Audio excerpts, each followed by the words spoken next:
라이트 앤 딜라이트 말씀 묵상의 시간입니다. 거룩하신 아버지 하나님, 오늘도 우리가 주님의 도우심을 기대하고 주님 바라보며 하루를 시작할 수 있도록 도우시니 감사드립니다. 오늘도 우리 안에서 역사하시는 주님, 우리와 늘 함께 하시는 주님, 우리에게 말씀하시는 주님을 향해 우리의 마음을 활짝 열게 하시고 주님께서 주시는 말씀, 주님께서 주시는 은총을 충만히 받아 누릴 수 있도록 인도해 주옵소서. 매 순간 주님의 말씀을 기억할 수 있게 하여 주옵소서. 성령께서 우리 안에 거하셔서 우리로 하여금 주의 말씀 앞으로 더 가까이 나아가게 하시고 주님과 동행하고 주님의 뜻을 이루며 살아가는 기쁨을 누리게 하여 주옵소서. 이 땅의 아픔을 아시는 주님, 이 땅에 위로와 치유의 은혜가 있기를 간절히 원하오니 우리를 불쌍히 여겨 주옵소서. 예수님 이름으로 기도드립니다. 아멘. 오늘은 여호수아서 1장 10절에서 18절까지 말씀을 함께 읽고 묵상하겠습니다. 여호수아서 1장 10절에서 18절 말씀입니다. 오늘부터 새 한글 성경으로 성경을 함께 읽도록 하겠습니다. 그리하여 여호수아는 백성의 행정관들에게 이렇게 명령했다. 진영 가운데로 두루 다니며 백성에게 이렇게 명령하십시오.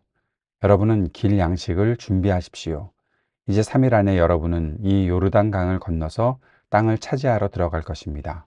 그 땅을 여호와 여러분의 하나님이 여러분에게 주어 차지하게 하실 것입니다. 르우벤 사람들, 갓 사람들, 므낫세 지파 절반에게 여호수아가 이렇게 말했다. 기억하도록 하십시오. 여호와의 종 모세가 여러분에게 명령하여 해준 말을요. 이런 말입니다. 여호와 그대들의 하나님이 그대들을 편히 쉬게 해주시고 그대들에게 이 땅을 주실 것입니다. 여러분의 아내와 아이들과 집짐승은 모세가 여러분에게 나누어 준 땅, 곧 요르단강 동쪽에 머물러 있게 하십시오. 그렇지만 용사 여러분은 모두 여러분의 형제들보다 앞서서 언제라도 싸울 수 있게 줄지어 건너가서 그들을 도와야 합니다.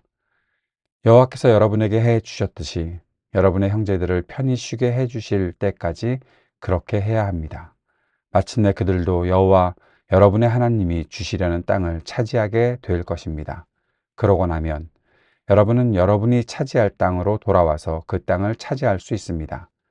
그 땅을 해돋는 곳인 요르단강 동쪽에서 여호와의 종 모세가 여러분에게 나누어 주었습니다. 그들이 여호수아에게 이렇게 대답했다. 저에게 명령하신 대로 다 하겠습니다. 저희를 어디로 보내시든지 가겠습니다. 저희가 모세의 말씀을 다 들었듯이 당신의 말씀도 듣겠습니다. 오직 당신의 하나님 여호와께서 모세와 함께 하셨듯이 당신과 함께 하시기 바랍니다. 당신을 거스르고 저희에게 명령하신 말씀을 듣지 않는 사람은 죽여야 합니다. 오직 용기를 내고 강해지십시오. 아멘. 오늘부터 새 한글 성경으로 성경을 읽었는데요. 대한성서공회에서 새롭게 번역되어 나온 공식 성경입니다. 새 번역 성경보다 조금 더 자연스럽게 번역을 하지 않았나. 우리 현대 우리가 쓰고 있는 한글과 조금 더 어울리게 성경을 번역한 것 같다라는 생각이 들어서 오늘부터 새 한글 성경을 같이 읽어보도록 하겠습니다. 여호수아서 1장 1절에서 9절까지에서는 하나님께서 여호수아를 불러 세우시는 장면이 나타나고 하나님께서 여호수아를 불러 세우셨을 때 여호수아와 하나님의 관계는 하나님께서 주신 말씀을 여호수아가 그대로 지켜 행하는 것, 그렇게 지켜 행하는 것이 이제 앞으로 이스라엘 공동체가 새로운 땅으로 들어가서 그 땅을 정복하고 그 땅에서 하나님의 뜻을 이루는 그 형통, 성공, 그 길을 걸어갈 수 있는 아주 중요한 그 중심이 된다. 가장 중요한 것은 하나님의 말씀을 따르는 것이다. 그 말씀을 따르는 것이 여호수아가 따르는 것이고 여호수아가 백성들이 하나님의 말씀을 따르도록 그렇게 인도해 나가는 그런 지도자가 되는 것, 그 장면에 대해서 말씀하셨다면 이제 그렇게 하나님으로부터 세우심을 받은 여호수아가 백성의 행정관들 또 백성들에게 이렇게 명령하고 있는 하나님의 뜻을 전하고 있는 일들을 오늘 10절부터 18절까지 볼 수 있습니다. 여호수아가 백성의 행정관들에게 명령하고 있지요. 여러분이 이제 양식을 준비하고 3일 안에 요르단강을 건너서 땅을 차지하러 들어가자.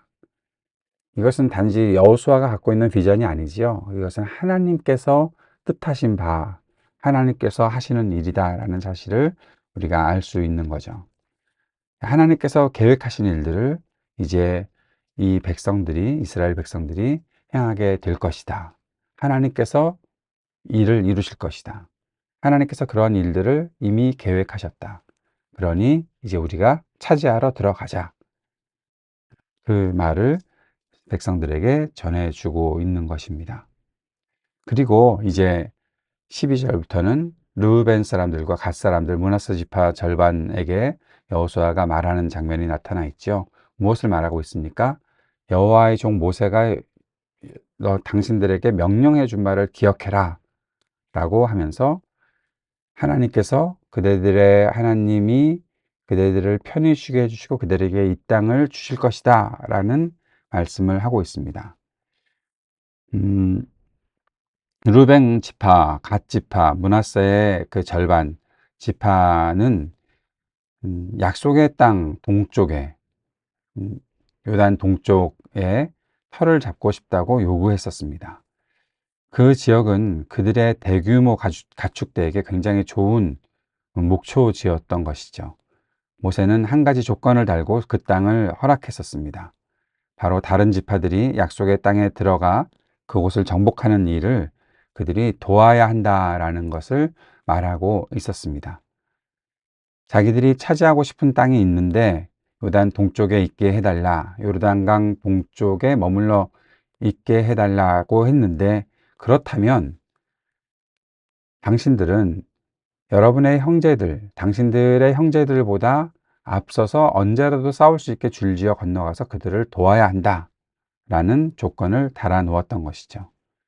그래서 세 지파가 합의한 대로 행할 때가 되었다라는 사실을 말해주고 있는 겁니다.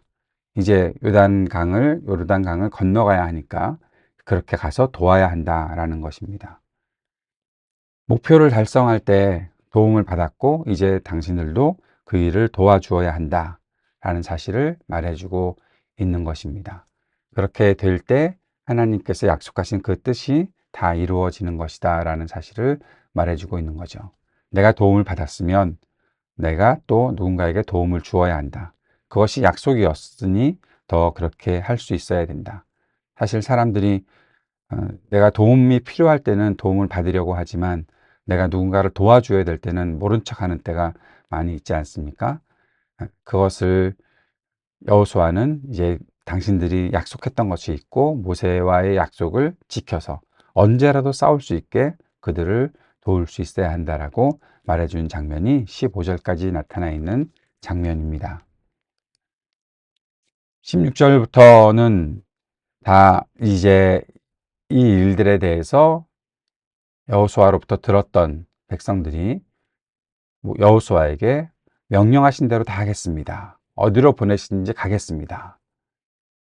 모세의 말씀을 들으면서 지냈던 것처럼 이제 여호수아가 당신이 그 뒤를 이어서 우리를 인도하는 사람이 되었으니 당신의 말도 듣겠습니다. 라고 결단하는 장면이 나타나 있는 거죠. 함께 과업을 완수하기 위해서, 함께 하나님께서 뜻하신 바를 이루기 위해서 그렇게 순종하고 함께 동의하고 함께 나아가겠습니다. 라고 결정하고 인정하는 것입니다. 하나님께서 18절의 말씀에 보면 하나님께서 여호수아에게 했던 말씀이 있죠. 용기를 내고 강해지십시오. 강해지라. 이 말이 이제 백성들에게도 나오는 것입니다. 이것을 보면서 하나님께서 단지 하나님만 여호수아를 격려하고 하나님만 이렇게 해주실 것이니 너는 오직 하나님만 나만 바라보고 살아라 그렇게 말씀하시는 것 같지만 결국 하나님께서는 백성들도 그렇게 준비시키시고 백성들을 통해서도 여호수아가 인정을 받게 하시고 그 일에 격려를 받게 하신다. 용기를 내고 강해지라라는 이야기를 하나님으로부터 들었던 여호수아가 이제 백성들로부터도 듣고 있는 장면을 보게 됩니다. 당신의 말을 따르지 않는 사람은 죽여야 합니다. 라고 말하고 있으니 여호수아가 얼마나 큰 지도력을 가지고 이제 살아갈 수 있겠는가 라는 사실을 보게 되는 것이죠. 한 공동체가 움직이기 위해 하나님의 말씀을 받아야 하고 하나님께서 주신 약속을 지켜야 하고 그리고 하나님께서 세우신 지도자를 인정하고 함께 따라가야 하는 일이 필요하다는 사실을 오늘 말씀을 묵상하면서 보게 됩니다. 오늘의 묵상과 적용을 이렇게 정리해 봅니다. 다른 사람들이 우리의 목표를 달성하는 일에 도움을 주었다면 우리도 그들이 목표를 달성할 수 있도록 도움을 줄 수 있어야 합니다. 지금까지 우리가 성공했던 일에 대해서 생각해 보고 우리를 누가 도와주었는지 한번 성찰해 볼 수 있는 시간이 되었으면 좋겠습니다. 그리고 우리는 그들을 돕기 위해서 무엇을 했는가도 꼭 생각해 볼 수 있기를 바랍니다. 새해에 우리에게 도움을 준 사람들에게 우리가 함께 도움을 줄 수 있기를 바랍니다. 또 우리가 도와줘야 하는 사람이 나타난다면 그들을 돕는 일에 주저하지 않을 수 있기를 바랍니다. 하나님께서 맡기신 과업을 완성하려면 하나님께서 세우신 지도자를 통해 보여주신 계획에 동의하고 함께 힘을 모아서 순종해야 할 것입니다. 하나님의 계획을 알려면 어떻게 해야 됩니까? 말씀을 배우고 이해하고 날마다 말씀에 순종하는 삶이 있어야 하겠지요. 이것은 여호수아만 하는 일이 아니라 백성들도 똑같이 이런 일들을 할 수 있어야 한다는 사실을 꼭 기억할 수 있기를 바랍니다. 하나님만 나를 격려하시는 것이 아닙니다. 하나님은 내가 섬겨야 하는 사람들로부터도 격려를 받게 하신다라는 것입니다. 하나님께서 함께하게 하신 사람들을 소중히 여기고 함께 마음을 모아서 주님의 뜻을 이루어 갈 수 있는 우리가 될 수 있기를 바랍니다. 오늘 이러한 말씀의 묵상들, 그 적용들이 우리의 삶에 구체적으로 실현될 수 있는 귀한 하루가 될 수 있기를 바랍니다. 주님께서 가르쳐 주신 기도 함께 드리겠습니다. 하늘에 계신 우리 아버지, 아버지의 이름을 거룩하게 하시며 아버지의 나라가 오게 하시며 아버지의 뜻이 하늘에서와 같이 땅에서도 이루어지게 하소서. 오늘 우리에게 일용할 양식을 주시고 우리가 우리에게 잘못한 사람을 용서하여 준 것 같이 우리 죄를 용서하여 주시고 우리를 시험에 빠지지 않게 하시고 악에서 구하소서. 나라와 권능과 영광이 영원히 아버지의 것입니다.